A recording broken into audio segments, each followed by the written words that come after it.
नमस्कार, बहुत स्वागत है आप सभी का हमारे खास कार्यक्रम राम नारायण राम में। मैं हूं आपके साथ अंशिका।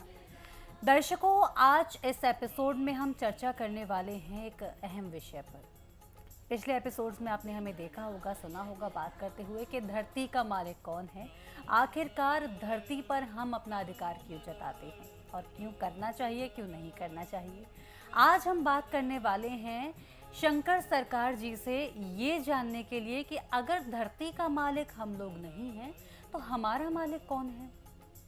इस पर आज हम बात करेंगे। तो चलिए बिना देरी की शुरुआत करते हैं। हमारे साथ उपस्थित हैं शंकर सरकार जी, उनका स्वागत करेंगे। बहुत स्वागत है सर आपका। राम नारायण राम। राम नारायण राम। सर, जैसे कि पिछले एपिसोड में हमने आपसे बात की थी, हमने समझा था कि धरती पर अधिकार हमें क्यों नहीं जताना चाहिए। सारी चीज़ों पर बात कर ली। अब आपसे मैं ये जानना चाहती हूँ, आप ये कह रहे हैं कि हम धरती का मालिक नहीं हैं, आपके मालिक कौन है? मेरा मालिक हमारा अंदर है, वो है हमारा विवेक, वो है आसमान। सबका मालिक है उनका शरीर का अंदर बसा हुआ है, ठहरा हुआ है, वो है विवेक चैतन्य। ठीक है। जो हमारा हार्ट बीट धुक बुक करके हर वक्त वो सप्लाई देता है। बिजली हमको चाहिए पंप चलाने के लिए, मोटर चलाने के। तो मेरा हार्ट बीट जो मोटर है जो चलता है, उसका एनर्जी कहाँ से आता है?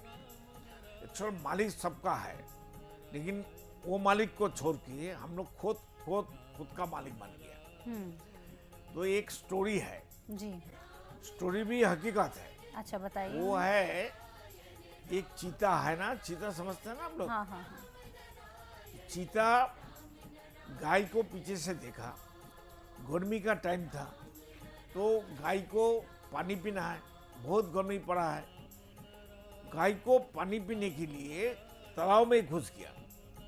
गर्मी के टाइम में क्या होता है, तालाब में ऊपर का जो मिट्टी होता है सूख जाता है, नीचे मिट्टी का गीला रहता है। तो उस टाइम गाय जाके फंस जाता है, पानी खाने पीने जाता है।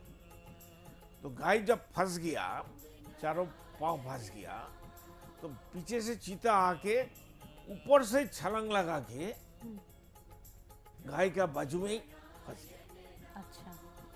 तो चीता भी फंस गया, गाय तो पहले ही फंस चुके हैं। तो गाय उसका तरफ देखता है, चीता भी उसको तरफ देखता है। गाय उसको बताता है, अरे भाई मेरा मालिक है, वो आएगा, मेरे को कीचड़ से उठाएगा, घर लेके जाएगा और प्यार भी करेगा। तेरा तो मालिक नहीं है, तो मेरा मालिक आके तेरे को डंडा से मारेगा, देख लेना। तो वही हुआ। अच्छा। गाय का मालिक आके ढूंढते हुए उसको पानी से, कीचड़ से उठाया, पानी से धुलाई किया, खाना खिलाया और घर लेके गया। और वो चीता को सब गांव वाला मिलके मार दिया। तो उसका मालिक है, उसका सोच है गाय का, जे हमारा मालिक है। एक गाय सोचता है, एक जीव सोचता है, इंसान नहीं सोचता है। इंसान खुद मालिक बन जाता है। तो ये विवेक में हमें पता होना चाहिए अंदर कि कहीं ना कहीं हमारा मालिक तो है, और जब हमारा मालिक हमें लेने आएंगे या रेस्क्यू करने आएंगे, ये जो हम संसार में फंसे हुए हैं इन सब चीज़ों से, तब हम मुक्त हो पाएंगे एक तरह से, जैसा कि आपने कहा भी। एकदम। तो इसलिए मालिक को हर वक्त याद करना चाहिए कि हमारा मालिक है। इसके बारे में सोच एकदम परफेक्ट होना चाहिए। प्रेसिडेंट, हम अगर बात करें अन्य धर्मों की, हम बात करें सनातनियों की, बात करें मुस्लिम ईसाइयों की बात करें, उनके पास याद करने के लिए कोई एक परमेश्वर है। अगर इमेजिन करें हमें याद करना है, कोई अगर सनातनी है तो बात करेंगे, वो याद करेंगे, आपने श्री कृष्ण शिव जी को याद करेंगे, या नहीं, जो हम भी कोई मजहब को याद करने का जरूरत नहीं, मैं मेरा मतलब ये है। जिसका विश्वास है वो करो। हाँ। लेकिन करने का बाद देखो क्या मिलता है। कोई आता है, दर्द होता है तो किसको लगता है? हमको लगता है। लेकिन हमारा शरीर क्या है? मांस है, हड्डियां है, खून है। तो आपके मालिक कौन है? जैसे हमने सबका मालिक सबका अंदर बैठा हुआ है। अच्छा। वो है विवेक। विवेक। विवेक चैतन्य सबसे बड़ा मालिक है। तो विवेक तो नजर नहीं आता प्रेसिडेंट। नजर नहीं आता है। वो जो है, जो कौन देखता है, कौन खाता है, कौन सुनता है, कौन समझता है, वो तो हम समझते हैं। ये वो बुरा है, ये अच्छा है, हाँ, ये हम समझते मेरा हैं। शरीर दर्द हो रहा है, वो कौन बताता है? वो देखिए, हमें ये लगता है, मतलब मैं आपसे ही समझना चाह रही हूँ, क्योंकि हमको ये लगता है हम खाना खा रहे हैं, मैं खाना खा रही हूँ, मैं चल रही हूँ, लेकिन हम ये नहीं आप सोचते कि विवेक से हम चल रहे हैं। आधार का ऊपर हम खा रहा है, बोल रहा है, हम देख रहे हैं, हम सुन रहे हैं, हम समझते हैं, वो हम कहाँ है? वो कौन है भाई? उसको दिखाओ। वही तो आपसे जानना है हमें। वो तो दिखाना नहीं सकता है, अच्छा, मालूम होता है, समझ सकता है, ठीक है। लेकिन उसको दिखाने के लिए उनको मेडिटेशन करना चाहिए। Meditation, only for meditation. Okay. वो मेडिटेशन धरती में जो आदमी बताता है ये करो फलाना करो, उसको कुछ मालूम नहीं है। वो मेडिटेशन खुद किया नहीं है, खुद को कुछ रिजल्ट नहीं मिला है, उस खुद को किसी को भी समझ में नहीं आया, लेकिन बात तो बोल देता है। हम करके दिखाएंगे। हम तो चाहते हैं कोई आदमी हमको बुलाए, कोई संस्था मेरे को बुलाए। हाउ टू मेडिटेशन, कैसे खुद को याद कर सकता है, कैसे खुद को पहचान सकता है। तो प्रेसिडेंट, इसके लिए दूध से मक्खन अलग करने के लिए मंथन करना पड़ता है।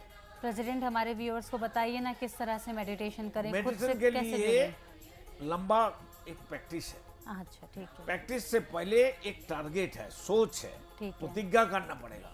अच्छा, कि फलाना काम हमको करना है। अच्छा, कलकत्ता से हम दिल्ली आया नोएडा में, तो उसके लिए हमारा टारगेट था, शूटिंग के लिए, मनुष्यों के लिए, समाज के लिए, राष्ट्र के लिए, पृथ्वी के लिए, सबको बात सही बात, जिसका बात मालूम नहीं है, जो धरती का मालिक बन गया, धरती का मालिक दूसरा आदमी है, जो हमारा सबका अंदर, सभी जीव का अंदर विवेक बन के, दास बन के, नौकर बन के, नौकर बन के, सर्वेंट बन के बैठा है। वो नींद में सोता नहीं, हम तो सोते हैं। हम नींद में जाते हैं, निद्रा में सो जाते हैं, सपनों भी देखते हैं। वो कहाँ जाता है? हम जब सो जाते हैं तो हमारा हार्ट बीट चलता है कि नहीं चलता है? चलता है। कौन चलाता है भाई? ये तो सोचना चाहिए कि हमारा हार्ट बीट कौन चलाता है। हम तो सो जाते हैं खाना खाना खा के, दारू पी के, और हमारा कोई ऑपरेशन होगा, डॉक्टर हमको एनेस्थीसिया करते हैं, तो हमारा उससे हार्ट बीट नहीं चलता है? चलता है। चलता है।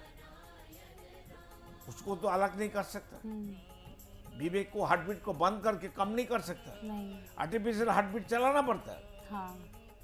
इसलिए सबका अंदर, सभी जीव का अंदर, प्राणी का अंदर विवेक चैतन्य है। वो हमारा सबसे बड़ा मजहब है।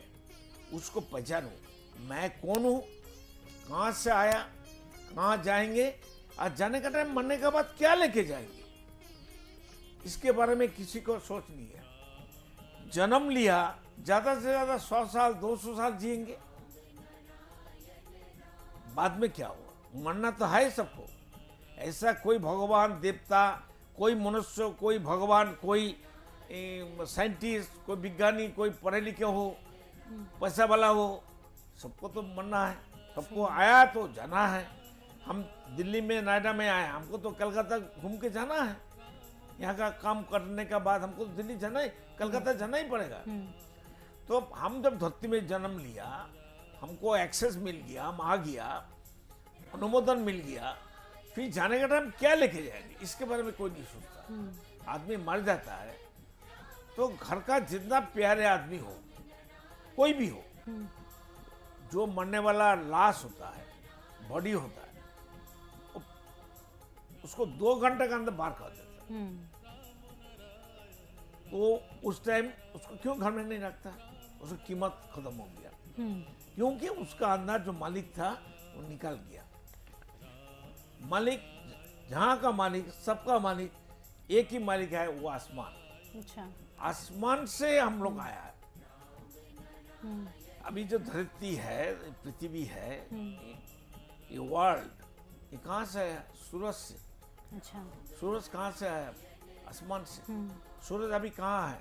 पृथ्वी कहाँ है? आसमान में। आसमान में। हम लोग कहाँ हैं? आसमान में। आसमान। अभी धरती में बैठा है, लेकिन एक्चुअल में तो हम धरती में नहीं है, आसमान में है। धरती तो आसमान में है ना।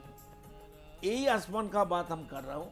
कौन देखता है, कौन सुनता है, कौन खाता है, कौन समझता है? दिखाइए। अब यही तो मुश्किल हो गया ना जी। सब धर्म का नाम पर बिजनेस कर रहा है, आदमी आदमी का शोषण कर रहा है, आदमी आदमी का दुश्मन बन चुके हैं। प्रेसिडेंट, ये तो आप सही कह रहे हैं कि आदमी आदमी का दुश्मन बन चुका है, सबसे बड़ा खुद का दुश्मन है, खुद का दुश्मन बना हुआ है। लेकिन आप हमारे लिए बहुत बड़ी प्रेरणा का स्रोत है, मैं सही बताऊं, क्योंकि इस तरह से लोगों की सेवा करना और इस तरह से इस दल को आगे बढ़ा रहे हैं आप, और लोगों को जुड़ने के लिए भी कह रहे हैं। ऐसा नहीं, हम जानते हैं कि आप डोनेशन के लिए कभी बात नहीं करते। हमको डोनेशन जरूरत नहीं है, कोई देगा हम लेता है। जी जी। तो पैसा यहाँ जीने के लिए जो मालिक जब तक रहेगा धरती में, धरती में सरकार रहेगा, म्यूनिसिपैलिटी रहेगा, बिजनेस रहेगा, पुलिस मिलिट्री रहेगा, तो खाना कहाँ से आएगा? प्रचार कैसे चलेगा? आदमी का पास हम कैसे जुड़ेंगे? कैसे पास उसका पास हम जाएंगे? कोई बुलाएंगे तो हमको हर देश में, हर कंट्री में, हर स्टेट में हमको जाना पड़ेगा। जाने के लिए तो पैसा चाहिए। बिल्कुल चाहिए। अभी तक हमारा 76 उम्र हो गया जी। हमारा संगठन भी 1966 में। पर आप स्टिल यंग हैं प्रेसिडेंट, कोई कह नहीं सकता कि आपकी एज इतनी हो गई। Age is just a number, आप इसको यथार्थ कर रहे हैं। ये तो संयमी होना चाहिए जी। खुद का दुश्मन मत बनना चाहिए। जी जी। और मेडिटेशन करना चाहिए जी। हर इंसान का अंदर, हर प्राणी का अंदर। ठीक है। 50,000 करोड़ सोल होता है, आत्मा होता है। आपने बताया था। वो लोग क्या खाएगा? क्या खाएगा? हम लोग तो दाल चावल खा लेते हैं और भी बहुत कुछ खा लेते हैं। वो लोग के लिए हम लोग क्या खाएंगे, इसके बारे में कोई नहीं सोचता। हम खाते हैं, हम अकेला तो है नहीं। 50,000 करोड़ आत्मा है, किसी को मालूम नहीं है, बड़ा बड़ा बात करता है। इतना आदमी, इतना बड़ा क्लब, ये मेरा शरीर, आपका शरीर, सबका शरीर जो बदन है, ये क्लब है, इसका मेंबर है 50,000 करोड़। तो उसका जिम्मेदारी कौन लेगा? उसके लिए देखभाल कौन करेगा? मस्जिद में, मंदिर में जो कीर्तन होता है, आजान होता है, मेला होता है, बातचीत होता है, मंदिर में कीर्तनिया लोग कीर्तन करते हैं, गाना बजाता है, ढोल बजाता है, खनखनी बजाता है, करताल बजाता है, कीर्तन हो गया, सब निकल गया। मंदिर में क्या पड़ा रहेगा? हारमोनियम, खोल, करताल। तो हमारा शरीर भी एक मंदिर है, जिंदा मंदिर, चलता फिरता मंदिर, कर्म करने वाला मंदिर, बात करने वाला मंदिर, जिहाद करने वाला मंदिर, सबको प्यार देने वाला मंदिर। मंदिर में कोई मूर्ति बात करता है? मंदिर में कुछ मिला है किसी को? तो बकवास की बात है। अच्छा प्रेसिडेंट, मुझे अब आप अपना बताइए, आप कब मेडिटेट करते हैं, कितना मेडिटेट करते हैं, आपकी क्या दिनचर्या रहती है? देखिए, जब सोच और हम एक हो जाएंगे, हमारा चिंतन, हमारा सिद्धांत सबका एक हो जाएगा, ये खुद जिएंगे और दूसरों को जीने देंगे। और जीने के लिए हमको क्या करना चाहिए? पहले खुद को सेव करो।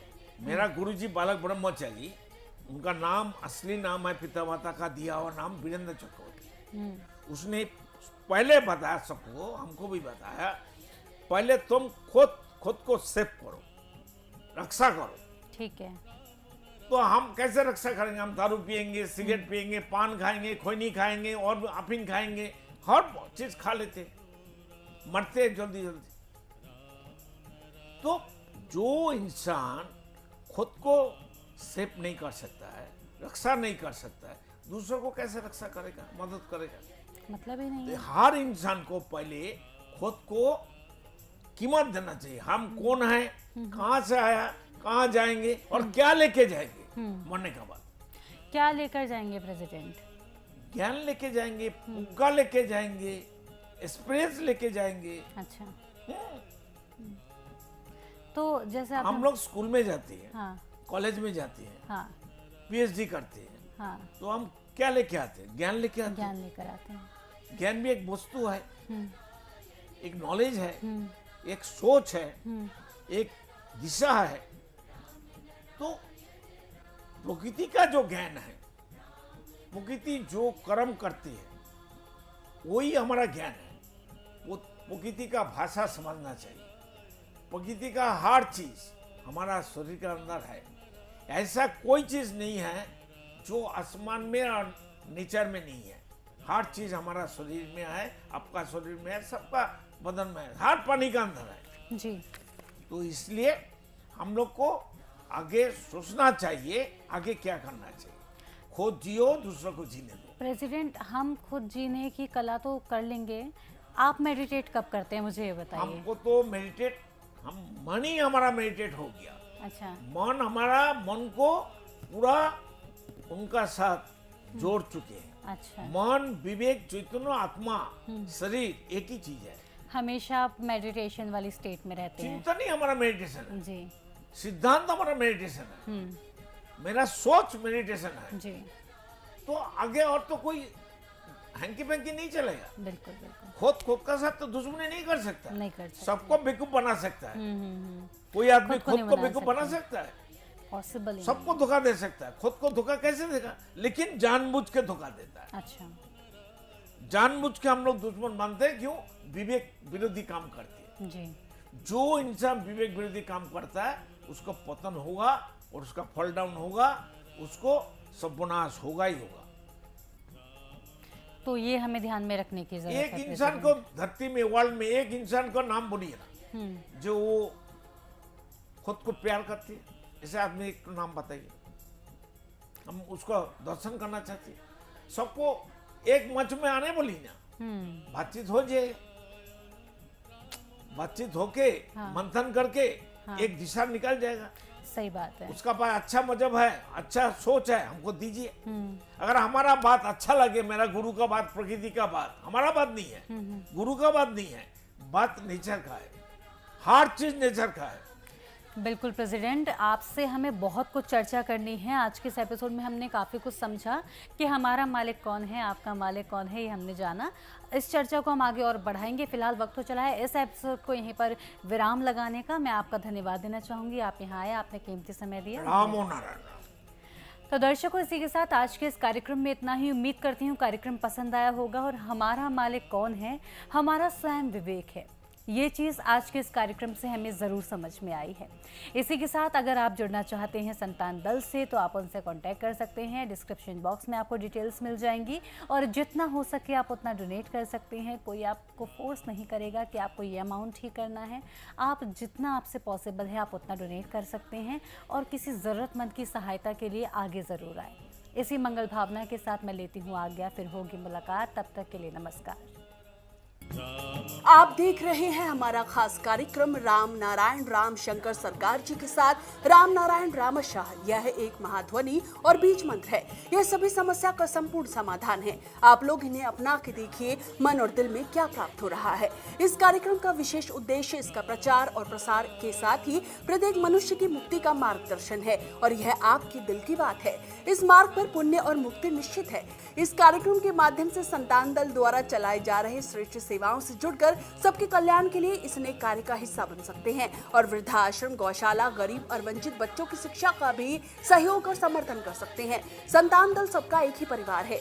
अकाउंट नेम संतान दल, account number 266505000657, IFSC code ICIC 000265। पूरी तरह जानने के लिए आप संस्था के फोन नंबर पर संपर्क कर सकते हैं। Phone number 6291342066, 9836073503। Email ID santandal1960@gmail.com।